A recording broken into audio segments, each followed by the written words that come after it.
God damn it, you found me.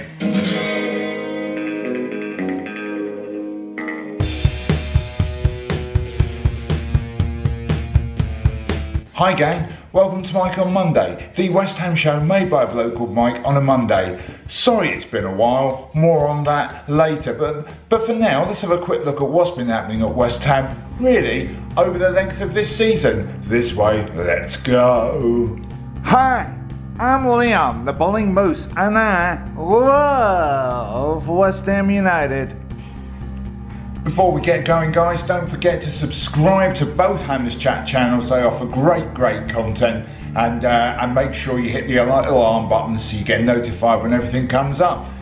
Right, West Ham this season now, it struck me that us getting Manuel Pellegrini in and spending £100 million on players, roughly, was quite an extraordinary thing for us. I never thought I'd see it in my day, but there you go. It was a bit like if you really like a girl who's out of your league and you know it, but then finally plucking up the courage to try and do something about it, like actually realise you might have a slight chance. And I think that's been our season so far. Pellegrini was meeting that girl and spending that money was that slight chance. And then you start dating. And the first date, 4-0 away at Liverpool, was a little bit of a disaster, wasn't it? You were unsure what you were doing, you fluffed your lines, your sense of humour deserted you, you wore that pair of cords that everyone said you should never wear but you think look good. Yeah, that bad. Your second date was the 1-2 defeat to Bournemouth at home. Yeah, it started well. You maybe thought maybe this is going to be alright, but eventually your confidence eroded and you just crumbled and fell apart. And allowing Bournemouth to win the game and for you to go home thinking this isn't going well at all, is it?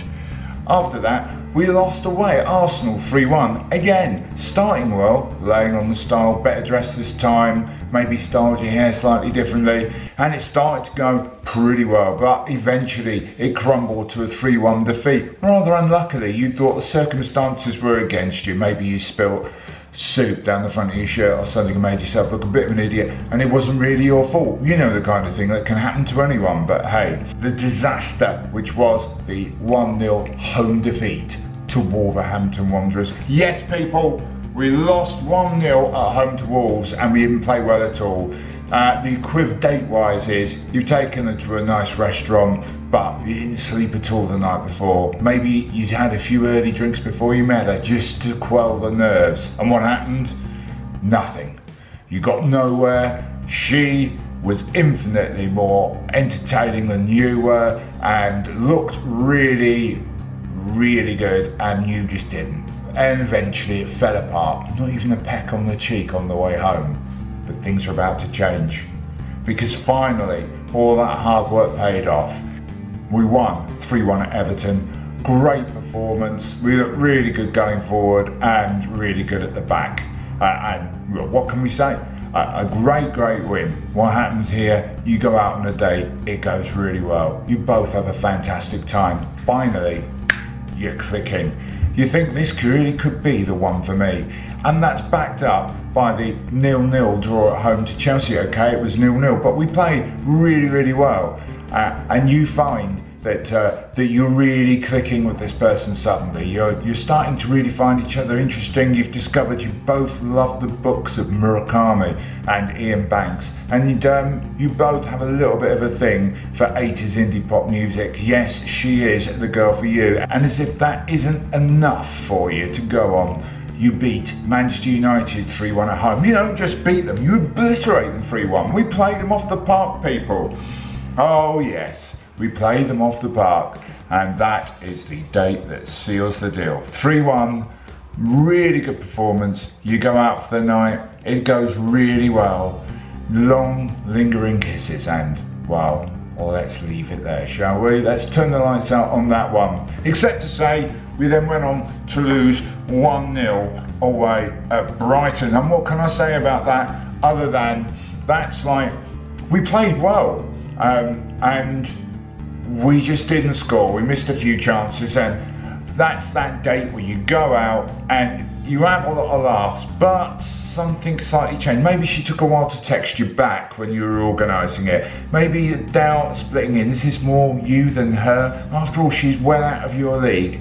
And even though you lay on the charm and you're funny and charming and all the rest of it and you look good, what can you say?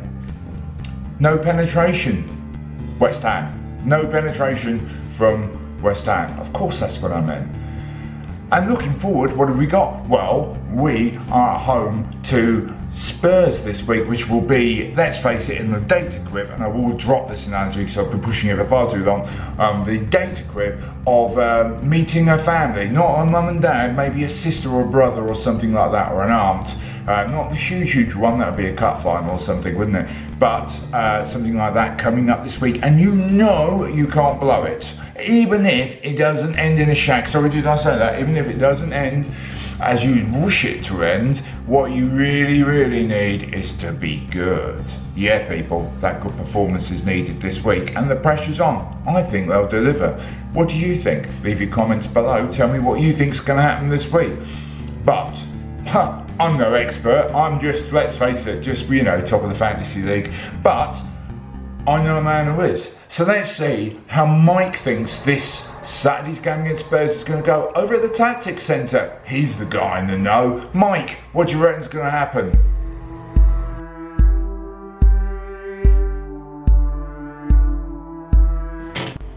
Thanks, Mike.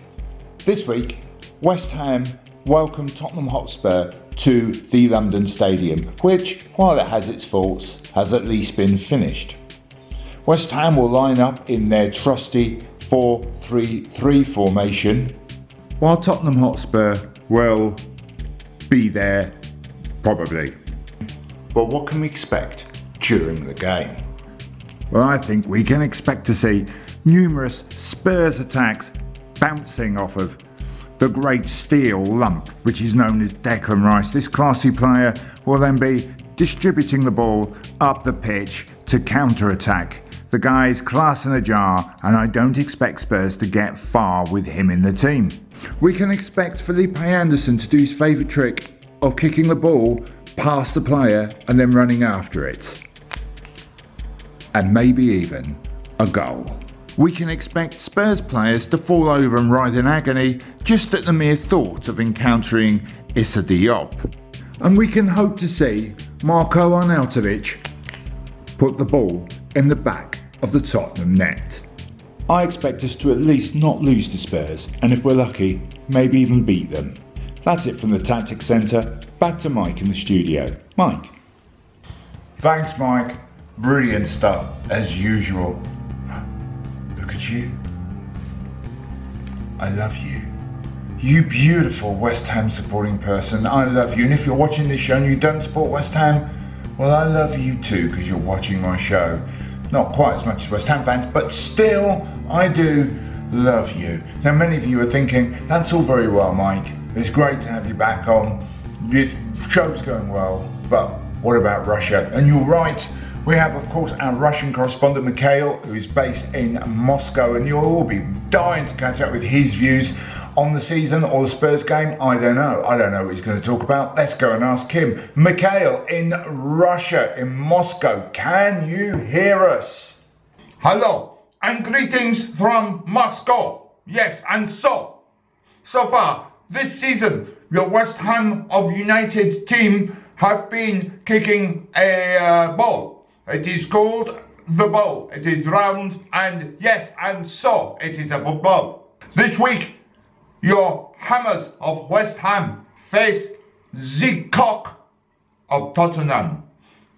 Yes, and so, a match of football, much like our Russian, brilliant People's Republic of Russian communism and sharing this league will happen. What will happen? A team will win. Yes, and so, in Russia, which is infinitely better than the British Premier League, we have had football too. Yes, and so, we have had third round of Pickle Cabbage Cup, our big international Socialist Republic knockout cup, which is better than your FA Cup or other one that everyone forgets that is in night. Here in winter, it is always night. So, results you will want to know because everyone follows Russian International Socialist Republic League and Pickled Cabbage Cup competitions. Yes, and so, here are the results. Arnautovic Hall, 1. Vladimir Znob, 0. Condensed Milk, 0.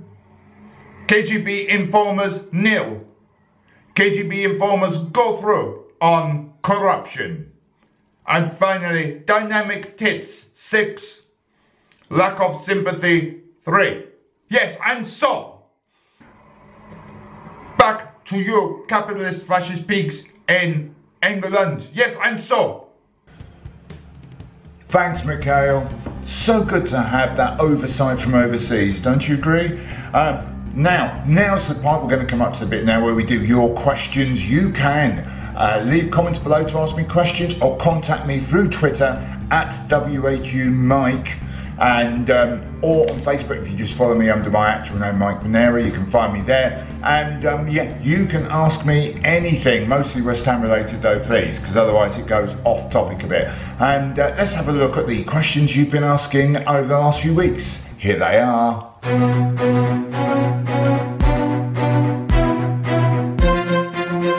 Once again, thanks so much for all those questions. Let's deal with the hot topic. I have been sent literally thousands of these, well, 4 to be honest with you, saying, Mike, where are you? So let's deal with my absence from the airways of YouTube over the last few months. Now, I don't like to talk about myself too much. This is a show about West Ham, so let's get this done. I, like the majority of British men, am a borderline alcoholic who has separated from his wife. So that's happened here. Is my wife and I broke up. She hilariously moved to her hometown of Bolton, taking the 2 kids with her. So if I ever wanted to see them regularly, which I do because I'm a doting dad, as many of you will know, I have relocated to Bolton. Don't panic. I'm not going to start being northern. I did catch myself saying butter instead of sarnie the other day, but I hit myself over the head 10 times with a hammer, and that cued it, made me cockney against the hammer connection in it. Anyway, and I will still be travelling down for games and all the rest of it, so I will still be around, don't worry. But the problem is I need to find somewhere to live up here, and then I had to stay with people while I was sorting that out, and it just made it really awkward to do these and keep them of the huge, massively high quality that they usually are. So there is the answer to your question. Next question comes from, it's about football. Yay, let's have a quick look. Ryan B, my favourite Ryan.